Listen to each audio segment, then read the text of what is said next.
What is going on, guys? We are back playing some more Surviving with Create. And today, guys, we're going to be setting up the mechanical crafter, which we've been working towards for some time now. And I have to say that this is a pretty darn interesting multi-block structure that we're going to be working with. Now, the reason I think it's pretty interesting is because unlike most multi-block structures that you set up, this one is going to be varying in both size and shape depending on what you're going to be using it for. Now, you guys probably know if you've seen the last couple episodes that we are going to be using it mainly today to set up and make the crushing wheels, because those require a pretty large set of mechanical crafters to make. But we're actually going to be making some other things too right before that, which require a much smaller setup of mechanical crafters to make our life easier when it comes to actually powering the mechanical crafters. So obviously you can tell from the name and the fact that we've had to use rotational power for everything we've set up in this mod so far. You know, if you've seen any of the episodes and what we've set up over here, everything uses it. And of course, the mechanical crafters are going to use it too. And they're going to require us to actually change the speed in a pretty drastic way from what we have going on over here. So we're going to be setting up a couple things to help out with that. And that's going to be the first step for the day. But I just want to let you guys know, sort of ahead of time, that this is going to require a lot of space when we're going to be setting it up. So I'm going to try and do it inside, but eventually we're probably going to make a specific room, a very large, very simple room for setting up the mechanical crafters, just because if you have to go to some of the larger scale crafts, you're going to need a lot of room. So right over here, we should have pretty much everything that we need to make what we're going to be using in today's episode. And it's going to be a lot of stuff. So I'm going to grab most of this out and hope that I don't actually forget any of it when we're trying to craft through it. But some of this is going to be going in the mechanical crafter later for actually crafting what we're going to be using. And some of it's going to be going towards making the mechanical crafters right now, which are really the only things we need to make in today's episode for the process itself. So to make these, we are going to need electron tubes, crafting tables, a cogwheel, 2 brass sheets, and a brass casing, which requires, again, 2 more brass sheets to make 4 of those. So the first thing that we actually need to make is not going to be done in the crafting grid. And I think that I did not show this in the last episode because I had already done it off camera, but I do want to do it on camera this time in case you haven't seen, and that's making the electron tubes. Now, these are a regular craft to start, but when you go down a little bit in the crafting recipe, you can see that to make the polished rose quartz, you have sort of a weird crafting recipe using sandpaper polishing. So to make this, you need rose quartz, and to make that, you use nether quartz and redstone dust. So we're going to make a fair bit of this right now just because I have a fair bit of nether quartz, we have a fair bit of redstone, so why not? We're going to use this for a lot of different things, and I actually don't know if 8 is enough. No, I don't think it is. I think we need to match the number of redstone torches we have, so we actually need more. Man, this uses a lot of redstone. I just went on a mining trip, and I tried not to process any of the stuff we got because we're going to try and use it in the crushing wheels today. So you might see in here that we've got some ore laying around, but I think we also should have somewhere the sandpaper that we would have used from last episode. It does have a durability, so maybe we don't. But we can make it right now. So it's just paper and sand, which makes sandpaper. And then what you do is something you can do is you can throw it on the ground and you can right click, and then you see you start getting this animation. You use up some of the durability. The only thing I want to check is, can you do multiple at once? It doesn't look like it. It looks like you can drop multiple at once, but you kind of just go one at a time. I think you can also put it in your 2 hands and use it. I'm not sure. So we'll go through some of this, and then it looks like we actually might have to go get some more sand because I think we have more paper, but we do not have more sand. Okay, so it broke. I don't think we have more sand, so we can just come out here and grab it. No problem. We'll hope we don't actually destroy that area out there by just taking all the sand from it. I know I'm guilty of doing that in most of the series that we do. Alright, so let's just drop all of it and go one at a time here. Finish it up. I don't know why it sometimes occasionally picks it up. That's very strange. Because we're definitely not close enough. I wonder if it's a timing thing. Okay, so we've got all those done right now. So we can come over here, and that'll be the first thing that we craft. Where is the bottom portion? What was that, an iron nugget? Yep. So there we go. We got our 14 electron tubes. That's the main thing we need to craft. The next one is the brass casing. And to make this, I've got a lot of different wood in here. that we're going to be using for a lot of different things. So I just grabbed the assortment that we have. So there we go. I think that should be the amount we need. We have to make 21 of these, by the way. So there we go. So that's the 21 that we have.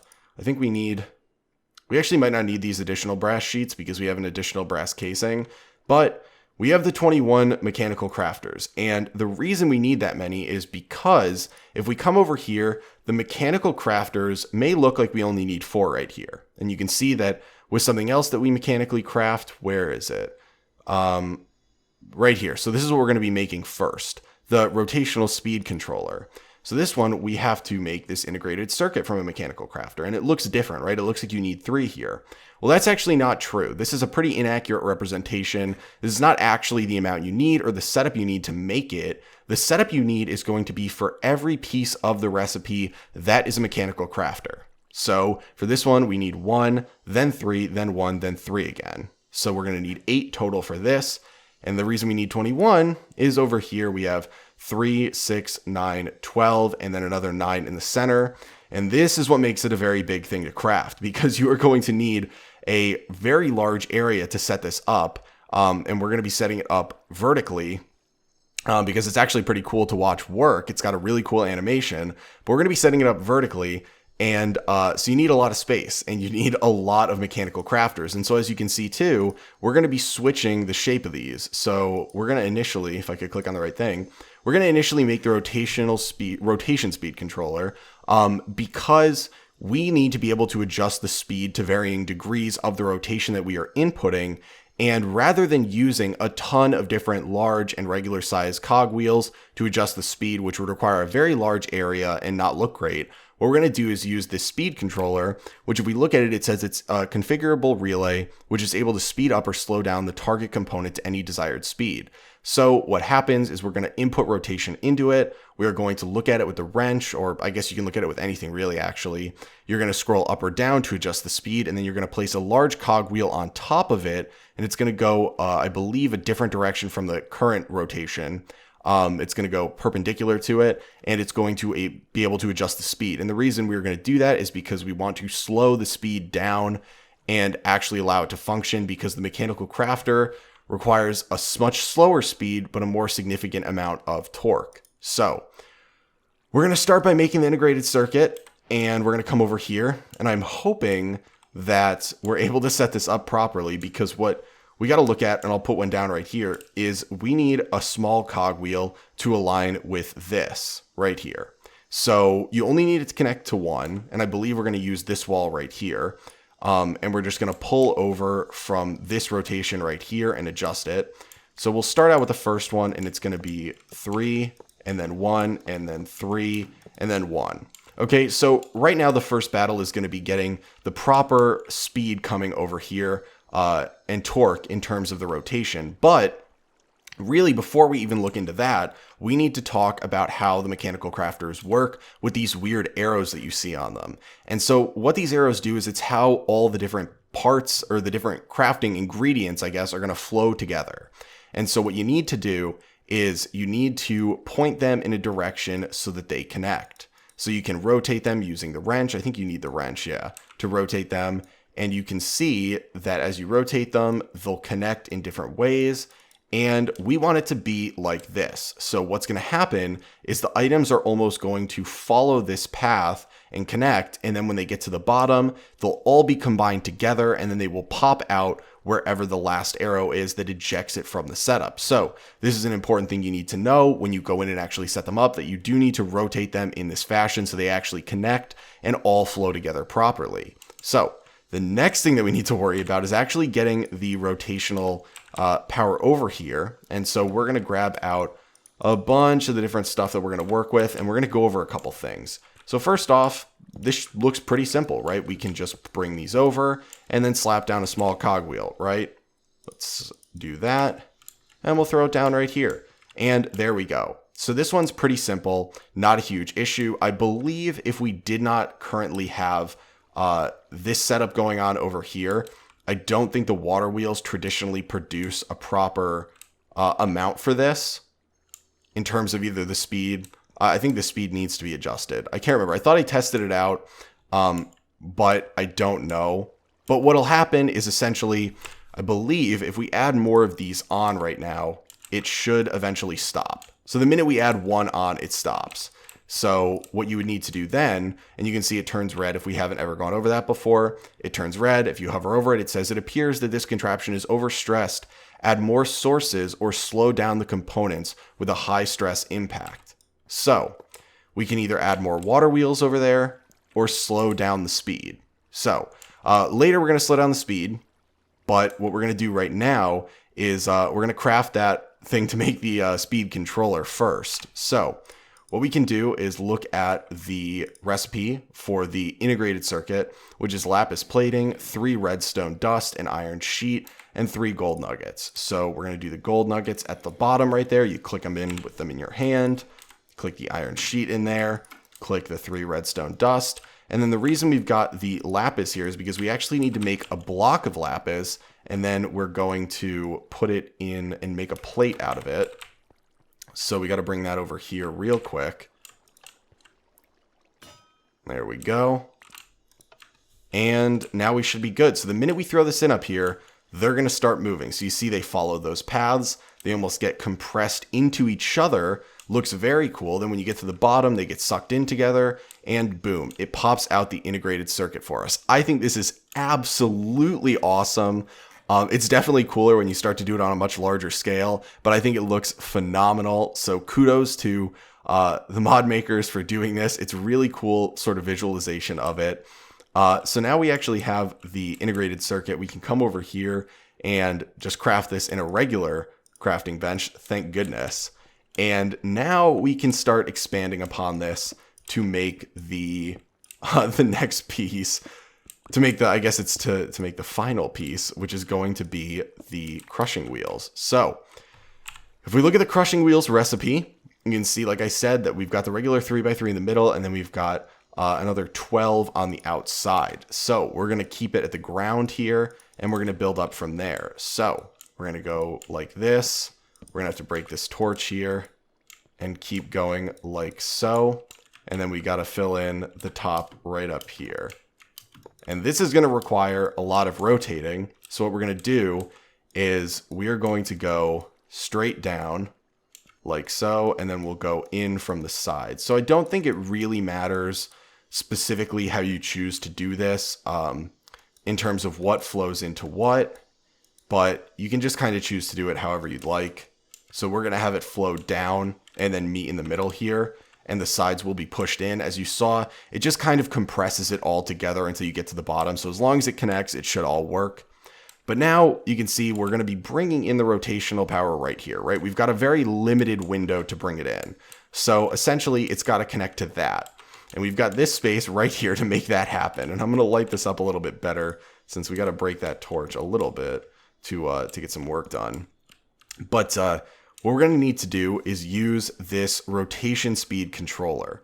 And we're going to have to use a large cogwheel in conjunction with this, because when we put it down, you can see that we input the rotation right here, and you can pull it out right here, but this is not the one that changes speed. What actually changes speed is if we put the large cogwheel facing like so in the top. I'll put it down. We'll put 2 down to show you. So it needs to be like this. And this is the one that's going to change the rotational speed based on however many RPMs you scroll this to. So that's just something that we need to keep in mind when we're actually working with this, because we need to get the rotation actually down here. So we're probably going to need to use at least a few of these gearboxes just to redirect it down here initially. So let's see which one we'd be using. We'd be using this one, I assume. Yeah. So we'll bring it down here, potentially right here. It doesn't really matter. And then we're going to have to connect a large cogwheel somewhere in here. So we should see how we're going to put this down. This is the complicated part that I was tempted to not show on camera, but I thought it might be beneficial for people to see, because we got to think through how this is actually going to function. So I think we have 2 options here, and I think the best one to go with is going to be, nope, I keep putting down the wrong one. So we got to do this right here. And I think what we're going to do is, this might be super convoluted. I think we're going to want to rotate this a different way. So we're going to want to flip it to be this other way somehow, because we are going to want the cogwheel to run perpendicular. So we want the cogwheel to be facing over here. So theoretically, you'd want the large cogwheel like that, and you'd want this to be facing like so, which is a little bit difficult for us to do. Is there any good way to do it the other way? No, I think it's going to be very messed up. The only nice thing is we only have to do this once, so we can make it as messed up as we need to. So we're going to do it. No one comment on how messed up this is. So we'll pull this out here. We'll put this down right here. We'll put this speed controller right here. And we could probably have brought it down one, but that's fine. And then we'll put the large cogwheel on top. We're going to have to get out some cobblestone. And yes, I know that this is probably a super inefficient way to do this. We'll grab that back. And get up here. Can we put this down as it stands right here? No, so we got to put these bad boys down back here. Okay, so we have the rotation going in the right direction now. We have this set up, so now we just need to redirect it over to this one. So to do so, we're probably going to want to bring it out one. And then is this the proper gearbox? We can just do that one to bring it over, this one to bring it down, and then that one to bring it over again. No, this one. The contraption is overstressed. So now we're going to adjust the speed here. Oh, it broke it while we were trying to adjust the speed. Okay, well, what we should do then is break this connection right here so that we can actually properly adjust the speed. So we're going to go way down. So it goes super slow. And now let's see. Okay, so it works. Let's see if we up the speed. Okay, so we can go to 4. What about 8? Okay, 8 works. So we'll leave it at 8. So this is really messed up. This is why we want to have a room specifically for this, is because of this. Since when you have to have one this big, or we need a better source of rotational power, right? Because we don't want it to be overstressed. This is how we deal with it being overstressed, is by reducing the speed. But we can start putting in everything we have now. So where is it? We got to have our andesite alloy going all the way around the outside, like so. And then we're going to have the sticks going, I think. So we have these going at the corners, here, here, and here. We have our granite going here, here, here, and here. And then I believe we need an andesite casing, which I don't think we have an extra one of laying around anywhere, to go right in the center. So we get 4 of those. We'll put one down in the center, and then it should start going. Now, I believe it's going to be pretty slow, so it takes a while. You can see, though, I think this looks absolutely awesome. So it's going to pull these down, pull them down again, pull them down again, then shove them into the center, and then it will eventually pop out our 2 crushing wheels, which is exactly what we wanted. And I'm pretty excited. I mean, this has been what? Next episode will actually work with the crushing wheels to make the setup for those, but this has been 3 episodes in the making, so I'm quite excited for this. And you can see it looks so cool. And it looks like exactly what we're going to get out of it right there once they push it all together with the enormous amount of materials going into it. So there we go. So satisfying. And it'll spit it out in 1 second. There we go. A pair of giants. Very nice. So we got our 2 crushing wheels. Absolutely enormous. Thankfully, we should only need to make those, well, at least once for the beginning of the series right now, so we should be good. Now, I am going to get rid of all of this stuff right here because this is absolutely atrocious looking. And we are going to eventually reset it up elsewhere because I think, again, that this deserves its own room. So we can leave it in a large scale like this and have the appropriate rotational setup to actually transport the power over here, because having to do that whole messed up thing right there because we have to slow down the speed is not ideal, especially when you're working in such a small space like this. So I would highly advise you, if you're going to do this yourself, either do it outside which, I could have done, but I didn't want to have to set up more rotational power generation or do it in a very large open room. So I think that's probably going to be it for today, guys. We're not going to actually be setting up the crushing wheels today. That's going to be next episode, because we're actually going to try and make a relatively nice automated setup working around them. And we're probably going to need more rotational power so that we can utilize those and all the things in the base. So I'll probably end up doing that off camera with sort of sprucing up the setup that we've got going here, maybe making the room for this, all that good stuff, since we don't really want to bore you with that on camera.